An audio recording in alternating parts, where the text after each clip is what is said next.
Mabungahong adlaw mga igsoon. Inyong nakita ko diri igsoon, nagsulob ko sa ako ang type A uniform before sa akong police intern pa ko na.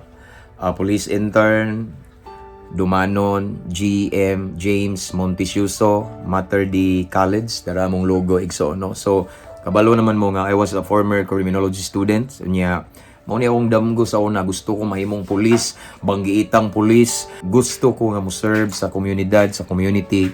But then si Lord ay napoy plano no. So ako lang i-share nyo igsoon this morning nga akong i-connect sa akong uniform karon, sa akong type A uniform before. Akong i-connect ba nga ang giingon ni King Solomon sa Proverbs 19:21, ingon siya diha, many are the plans in man's heart, but it is the Lord's purpose that prevail.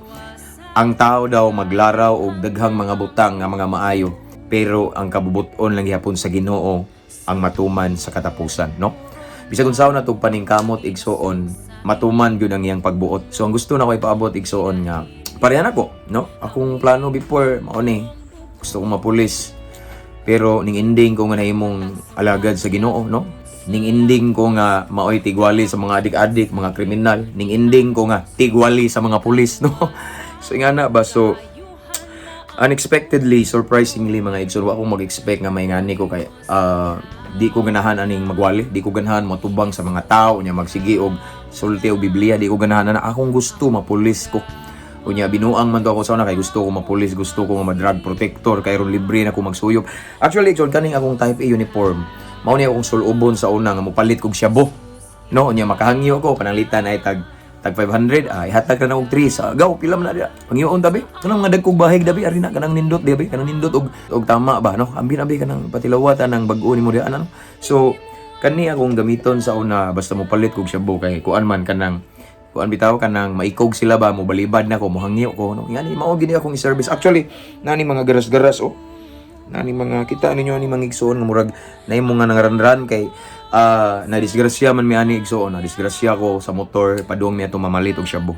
But praise God kay buhi pa ko og naa ko karon nadungog ninyo. So gusto na ko ipaabot igsoon nga regarding anang verse nga Proverbs 19:21 nga di gyud kalikayan nga kita labi na mga student diha natay mga pangandoy in the future nga gusto ta mahimong pulis, maestra, doktor, nurse, seaman or unsa man atong pangandoy. Mao lang ni timan ang Ginoo napoy pangandoy. So ayaw ibuhos imong tanang pagsalig sa imong pangandoy karon kay wa ka kay balo nga sa katapusan maguba ra gyapon na imong plano ug imong pangandoy kay gusto sa Ginoo nga ang iyang pagbuot matuman, ang iyang pangandoy sa imong kinabuhi mao'y matuman. Pareha nako. No, pareha nako gusto ba ko ani nangandoy ba ko ingani mahimong magwawali alagad sa Ginoo, mahimong pastor. Wala, di ko wa gyud ni ming abots kung wala ko na ning may tabo na ko karon. Pero tanaw ang gibuhat sa Ginoo igsoon. Naunsa na karon, no? So kuwahi contradict sa akong gipangandoy. Mao na igsoon nga ako kamong gidasig kay kita mangguguan ning uniform na ko dito sa may kusina ba kay panghabwa man sa akong asawa. Nakita na ko ni karong adlaw. So mao to nga na-remind ko ba sa back then sa akong kinabuhi sa una nga grabe akong pangandoy.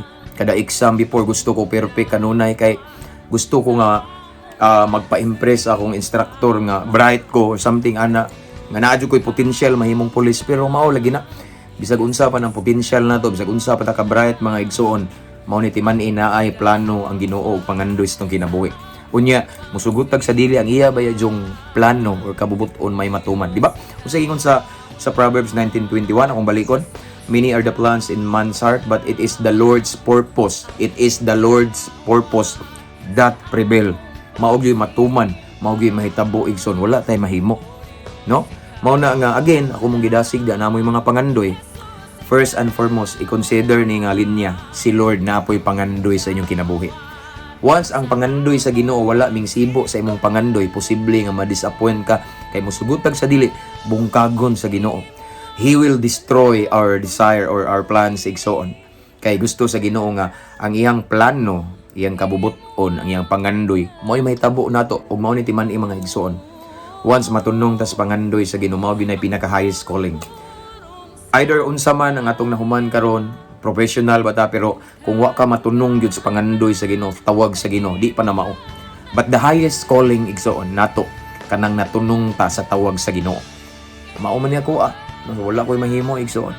Akong gidawat nga gaan sa dughan kay mao man ni akong calling. Pero kung akong naon akong kagahapon makadismaya gud kay di man ko ganahan ani, pero mao may gusto sa Ginoo.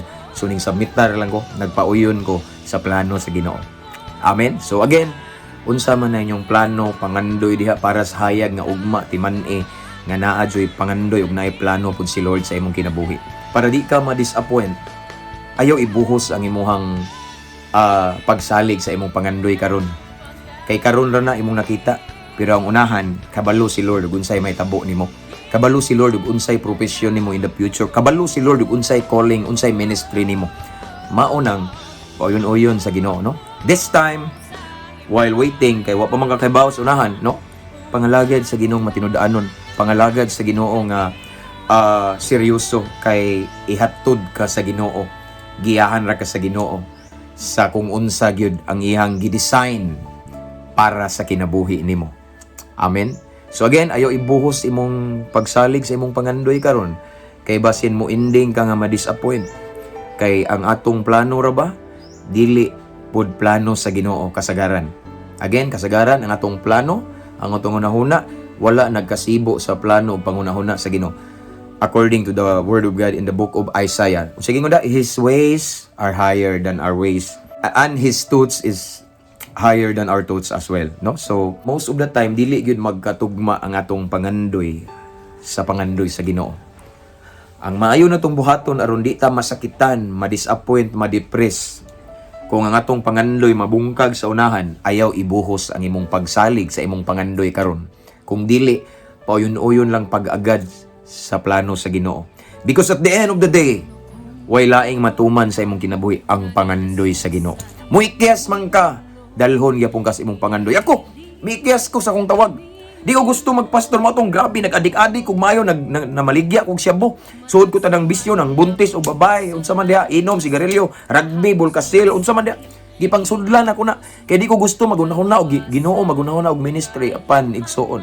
Nangita gyud paagi ang Ginoo nga matunong ko sa ako ang tawag sa iyang pangandoy sa akong kinabuhi. Tinuod ang giingon ni Solomon. No? Many are the plans in man's heart, but it is the Lord's purpose that will prevail in the end. Amen. Usa ka gamayng pagpahinumdom, ampo, amping, abante. To God be all the glory. God bless everyone.